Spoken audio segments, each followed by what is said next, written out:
if you like visual aids, I would suggest you may draw a map or get a picture for yourself from the internet that is a representation of how you want this inn to be. And again, don't take too long. I have to see what this looks like on the screen before I go. Yeah, on this screen, of course. So, what is an inn? I drew the big one, right? So it has about this shape. So I drew that pretty quickly without thinking of what it was going to be. But the road is on this side. So you get in from this side.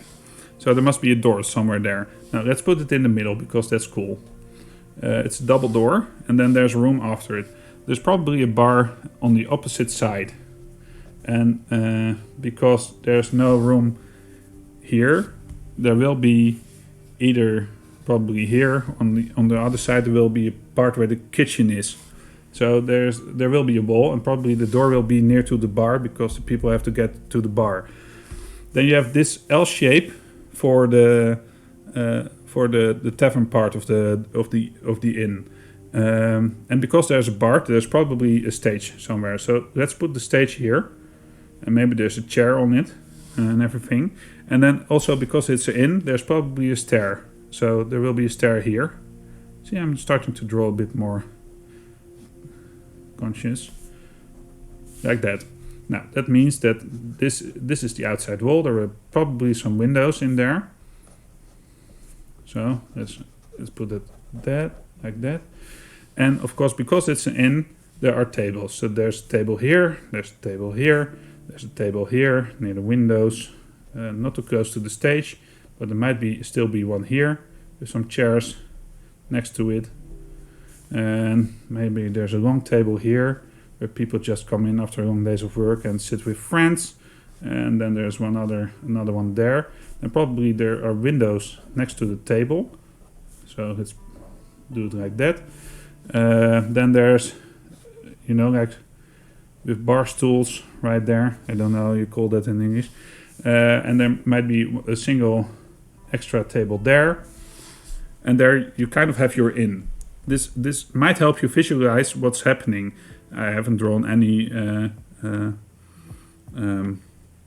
pines on the bar or anything, but there will probably be someone standing here. I forgot the hearth. Well, but let's put it here. It's a square, and it burns on every side. Oh, there. That's the thing that warms the whole area. So now when you that's the only thing you have to prep, because you aren't going to prepare for how you want to introduce this to your characters. You're just going to say, you come into this inn, you look to your left, there's a stage in the leftmost corner, there's a stair going up. Just before that there are a couple of tables and there are a couple of people sitting on them. To the left there are some straight tables, probably for the local people to sit there. The door to the kitchen is going open and shut at regular intervals because people are getting meals out of there and drinks, and the barman or woman is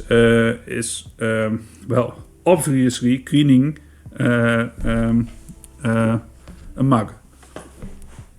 And he might be bald, a bit bigger than normal. Doesn't matter what it looks like.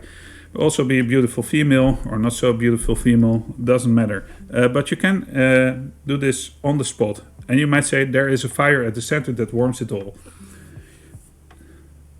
If you don't feel comfortable with that, you can just say you walk into the inn. It's a big inn. There are tables free and there's a stair going up and there's a small stage in the corner.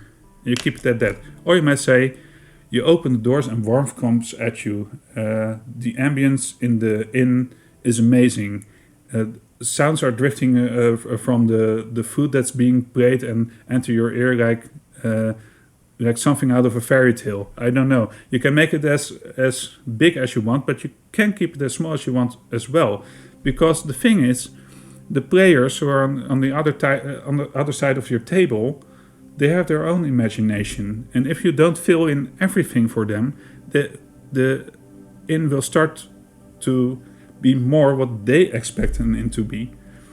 And this is where a lot of exposition can also work against you, because you are filling in what the fantasy of these particular people already did when they walked into the inn themselves, or the imagination, of course. So yeah, this is an inn, and we don't need this area. We don't need the second floor either. We might never draw the second floor, because the only thing you have to say, are you staying at the inn? Yes, well, there's a stair that gets to a small corridor. A couple of doors are next to it. Your chamber is at the back, and your chamber looks great. It's furnished pretty well. There's a soft mattress on the bed and everything. And you might not even get there. They might just go, can we sleep? Yes, you can sleep. Okay, it's the next morning. So you don't have to think about that part of the adventure. I'm now starting to realize that I'm taking a lot more time explaining this than I would ever